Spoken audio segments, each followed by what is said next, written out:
ہمیشہ یاد رکھیں میری بات، کسی کے منکر سے آنکھ بند کر لینا یا کسی کے منکر سے راضی ہو جانا، اس سے کبھی بھی تعریف قلب نہیں ہو سکتی، اس سے کبھی تعریف قلب نہیں ہو سکتی کہ بھائی ہم تو اس لیے آ گئے ہیں شادی میں تاکہ ان سے ہمارا تعلق ہو جائے، پھر ہم ان کو روکیں گے، نہیں، بہت اہم بات ہے۔ یہاں تو آپ ایک آدمی کا دل خوش کرنے کے لیے اس کے منکر سے راضی ہو گئے ہیں، یہ جو 1000 آدمی اس تقریب میں آپ کے عمل کو دیکھ رہے ہیں، ان 1000 آدمیوں کے لیے آپ نے شریعت کے خلاف ایک عمل کر لیا ہے، جس سے یہ کہیں گے کہ فلاں آدمی ایسے کیا ہے، ہم بھی کر سکتے ہیں۔ آپ ایک آدمی کو راضی کرنے کے لیے 1000 آدمیوں کو بتا رہے ہیں، اس لیے کہ کسی منکر کے ماحول میں کسی عالم کا خاموش ہو جانا، یہ اس منکر کو معروف بنانا ہے۔ ہم کچھ کہہ رہے ہیں، اس منکر کو معروف بنانا ہے۔ آپ دلیل ہیں، آپ قائد ہیں، قائد کہتے ہیں گاڑی چلانے والے کو، قائد کہتے ہیں گاڑی چلانے والے کو اگر یہ گاڑی کسی گڑھے میں گرائے گا تو جو مریں گے یہ غلطی ڈرائیور کی ہے کہ اس نے گاڑی گڑھے میں گرائی، یہی بات یہ لکھا ہے ثانی رحمۃ اللہ علیہ صاحب کہ علماء کو چاہیے کہ وہ ایسی تقاریب میں شرکت ہرگز نہ کریں جن میں کوئی عمل خلاف شریعت ہے، اس لیے کہ ان کی شرکت اس کام کی کہ جائز ہونے پر مہر لگا دے گی، یہ کہیں گے بھائی ہم نے فلاں کو کرتے ہوئے دیکھا نہیں کرتا۔ علماء انبیاء کے وارث ہیں، ان کا عمل امت کے لیے نمونہ ہے، اور اگر کسی شخص کو اپنے کسی متعلق آدمی پر اتنا اعتماد ہے کہ وہ میری بات کا انکار نہیں کرے گا اور میری بات مانے گا، تو چاہیے علماء کو کہ ایسی تقاریب میں ضرور شرکت کریں تاکہ ان کی شرکت سے معاشرے کی اصلاح ہو۔ مجھ سے ایک صاحب نے اصرار کیا کہ میری بیٹے کا ولیمہ ہے، آپ تھوڑی کے لیے آ جائیں، بس 2 لقمہ کھا لیں۔ اس کا اصرار اتنا تھا، ظاہر بات ہے کہ بطی ولیمہ اسے کہتے ہیں جس ولیمے میں لوگ جانے سے نخرے کریں اور ان کو لائے جائے۔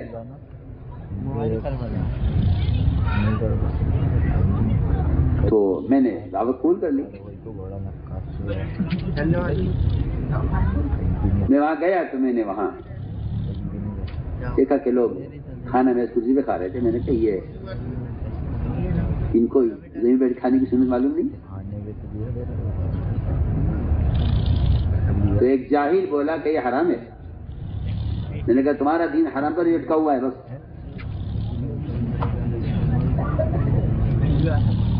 ایک جاہل بولا کہ یہ حرام ہے، میں نے کہا تمہارا دین حرام پر اٹکا ہوا ہے۔ ہم نے کہا کہ نہیں، ہم کھانا کھائیں گے، دسترخوان لگاؤ زمین پر، اگر کر سکتے ہو تو کرو، ہم واپس جا رہے ہیں۔ نہیں جی نہیں، ایسا نہیں ہو سکتا، اور فوراً ساری اس نے میزیں اٹھوائی، سب اٹھوائی باہر، ایک ہنگامہ پوری شادی میں۔ ٹھیک ہے، کیا بات ہے؟ ابھی ہمارے بعض دوست ہیں جو ناراض ہو جائیں گے، تمہاری اگر اللہ سے دوستی ہوتی تو تم کہتے کہ اللہ ناراض ہو جائیں گے، سیدھی سیدھی بات ہے۔ آخر ہمارے دوست ہیں ناراض ہو جائیں گے، اگر تمہیں اللہ کے رسول دوستی ہوتی تو تم کہتے میرے 2 دوست ہیں محمد صلی اللہ علیہ وسلم اور اللہ تعالیٰ وہ ناراض ہو جائیں گے، اس لیے میں معذرت چاہتا ہوں۔ نہیں کوئی دوستی ہے نہیں اللہ کے رسول سے۔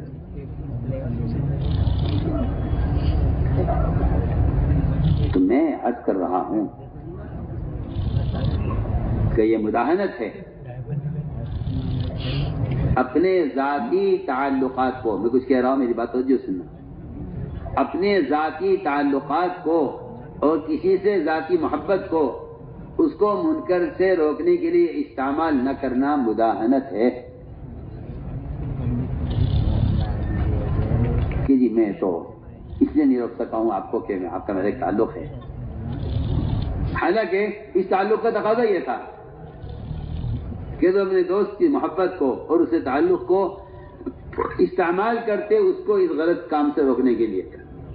کہ ہماری آپ کی دوستی اس پر ہے کہ آپ یہ کریں.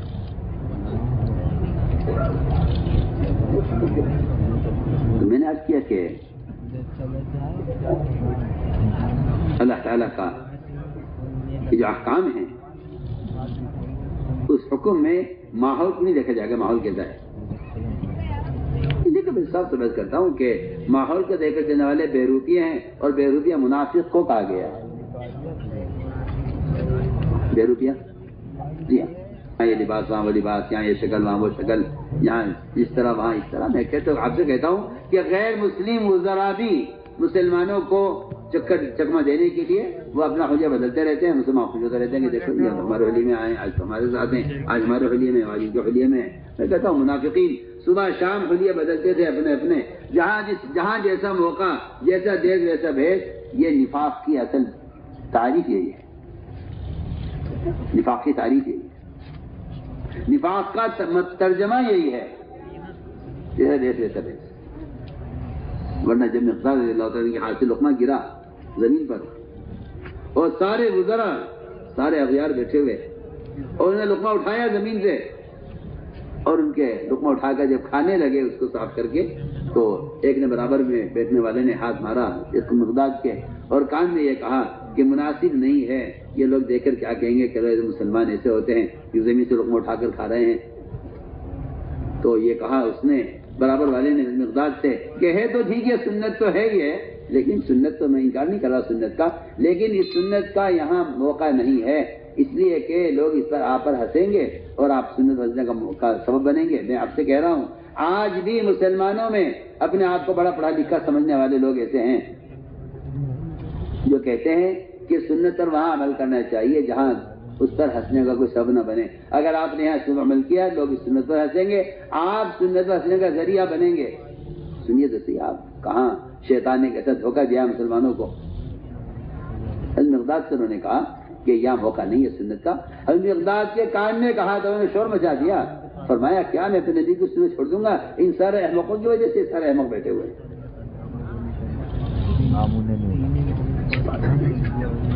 اترک سنت نبی لہا احمقا, یہ احمق بیٹھے ہیں سارے, کیا میں نبی کی سنت کو چھوڑ دوں گا ان کے لیے. یہود و نصارہ کا مزاج مسلمانوں میں ایسی تہذیب کے عنوان سے آ رہا ہے کہ انہیں اندھا کر دیا ہے یہ کہہ کر کہ یہ حرام نہیں ہے, یہ ناجائز بھی نہیں ہے, ہاں سنت ہے. عجیب پاگل پن کی باتیں ہیں. اکثر فرماتے تھے جس آدمی کو خلاف سنت طریقہ اچھا لگے اس کے دل میں کفر نے جڑیں پکڑ لی ہیں. آپ کہاں سو رہے, اس کے دل میں کفر نے جڑیں پکڑ لی ہیں جس کو خلاف سنت عمل اچھا لگتا ہو.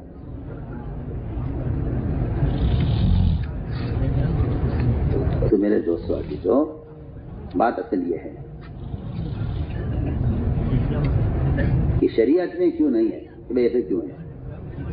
تو ہم عرض کر رہے تھے کہ آپ صلی اللہ علیہ وسلم نے حکم دیا, صحابی کو باپ سے کاٹ کے لاؤ, فوراً دوڑے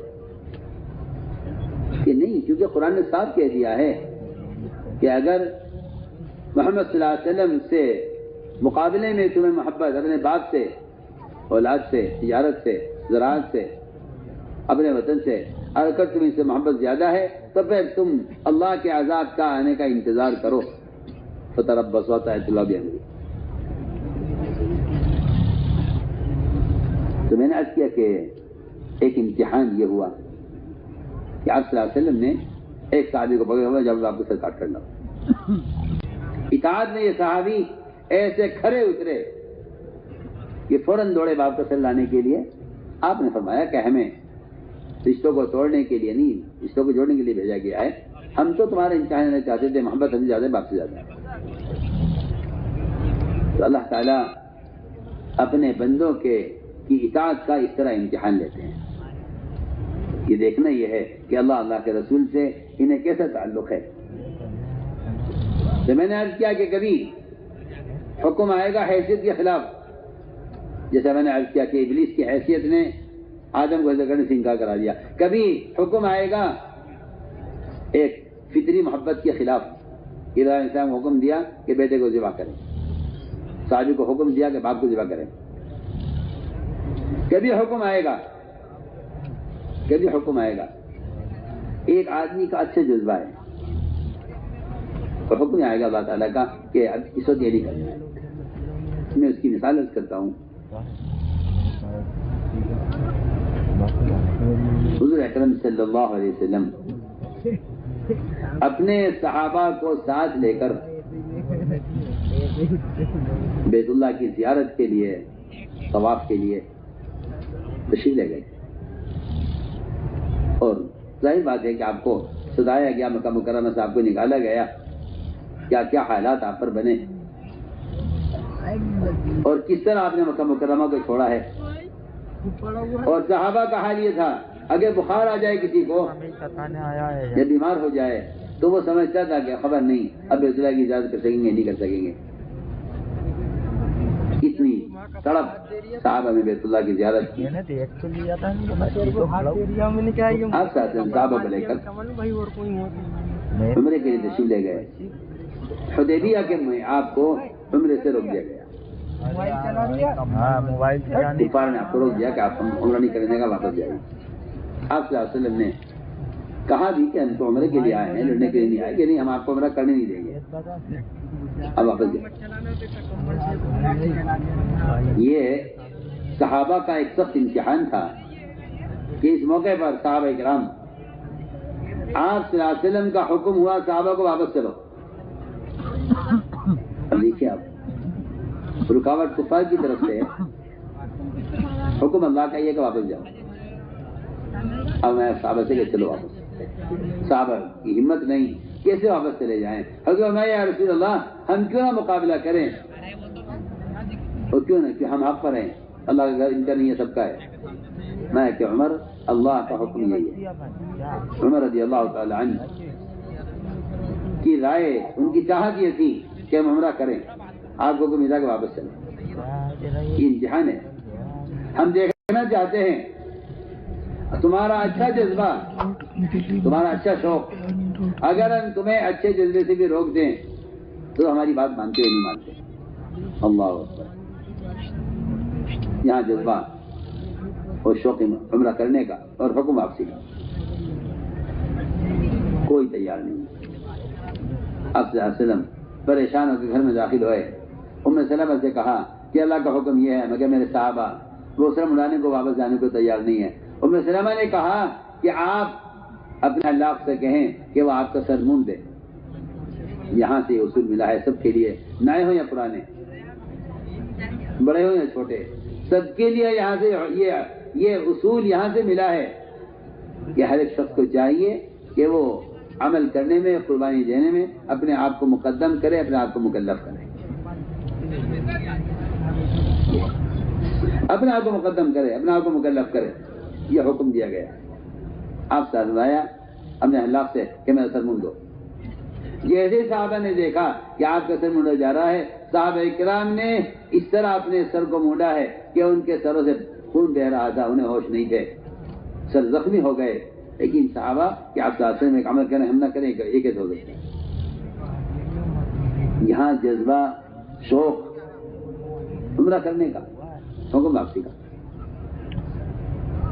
آپ سوچیے انہیں بعض صحابہ ایسے تھے. ہم آپ سے بہت بنیادی بات آپ سے کر رہے ہیں کہ اگر کوئی شخص اپنے دل میں محمد صلی اللہ علیہ وسلم کی چاہت کے سوا کوئی اور چاہت رکھتا ہے، قرآن نے کہا ہے تیرت کی قسم یہ مومن نہیں ہو سکتا. کوئی مسلمان اپنے دل میں اگر محمد صلی اللہ علیہ وسلم کی چاہت کے خلاف اپنے دل میں کوئی رائے رکھتا ہے، کوئی چاہت رکھتا ہے، تو قرآن یہ کہتا ہے کہ تیرت کی قسم یہ مومن نہیں ہو سکتا. میں بتاؤں گا آگے یہ آیت کب نازل ہوئی ہے. بعض صحابہ کے دل میں ابھی بھی یہ بات تھی کہ ہم عمرہ کر لیں. انہوں نے بجائے سر منڈوانے کے بال کتروا لیے اس امید پر کہ شاید کفار کو رحم آ جائے اور شاید عمرے کا اجازت مل جائے. انتظار کر لو، جب حکم آ گیا واپس چلو. اب انتظار کس چیز کا؟ نبی کا حکم واپس چلنے کا، اب کیوں انتظار کر رہے ہیں آپ؟ اس کا مطلب یہ ہے کہ نبی کی چاہت واپس جانے کی ہے، آپ کی چاہت عمرہ کرنے کی ہے، جبکہ عمرہ عبادت ہے، امام صاحب کے نزدیک واجب ہے، امام صاحب کے نزدیک سنت ہے عمرہ کرنا۔ سنیے آپ،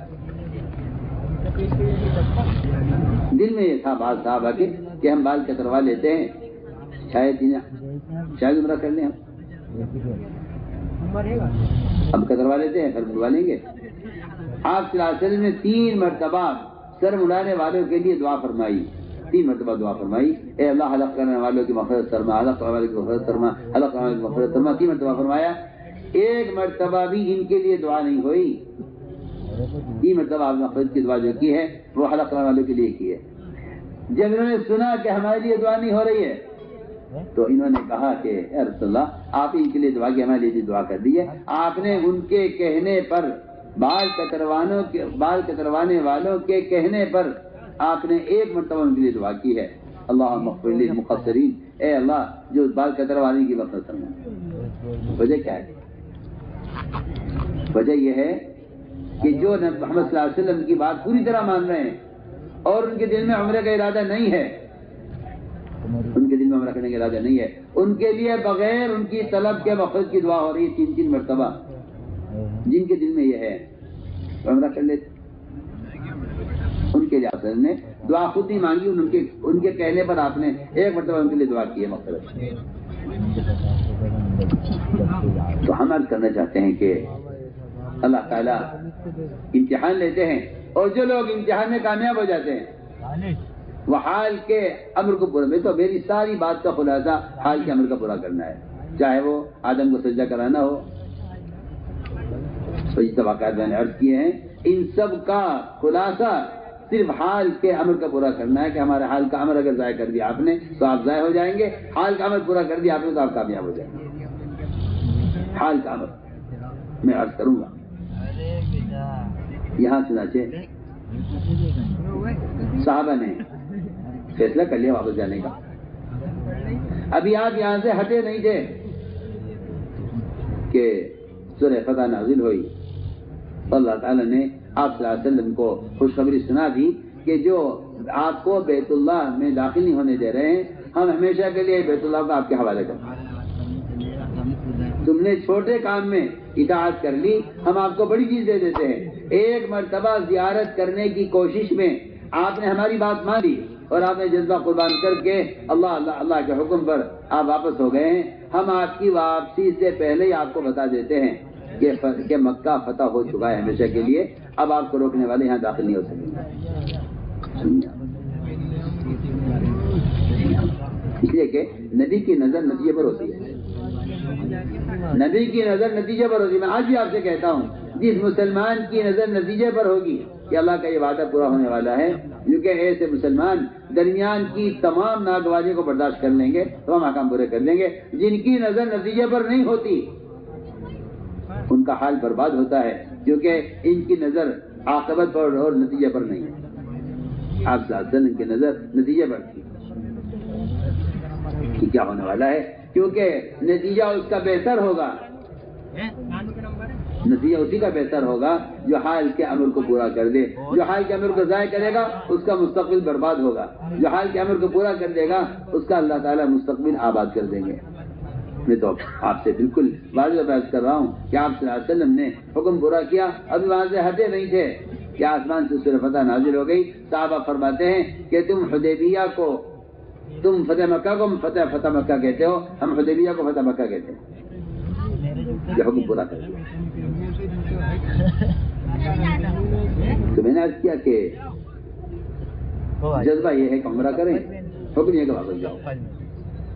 تو کبھی اللہ تعالیٰ کا حکم آتا ہے آدمی کے اپنی اچھے جذبے چاہت کے خلاف، ٹھیک ہے، اطاعت میں اللہ تعالیٰ آزمانے کے لیے اچانک حکم لے آتے ہیں۔ بیان آپ کو پسند آیا ہو تو بیان کو لائک، شیئر اور چینل کو سبسکرائب کرنا مت بھولیے۔ کمنٹس میں اپنی رائے کا اظہار ضرور کیجیے۔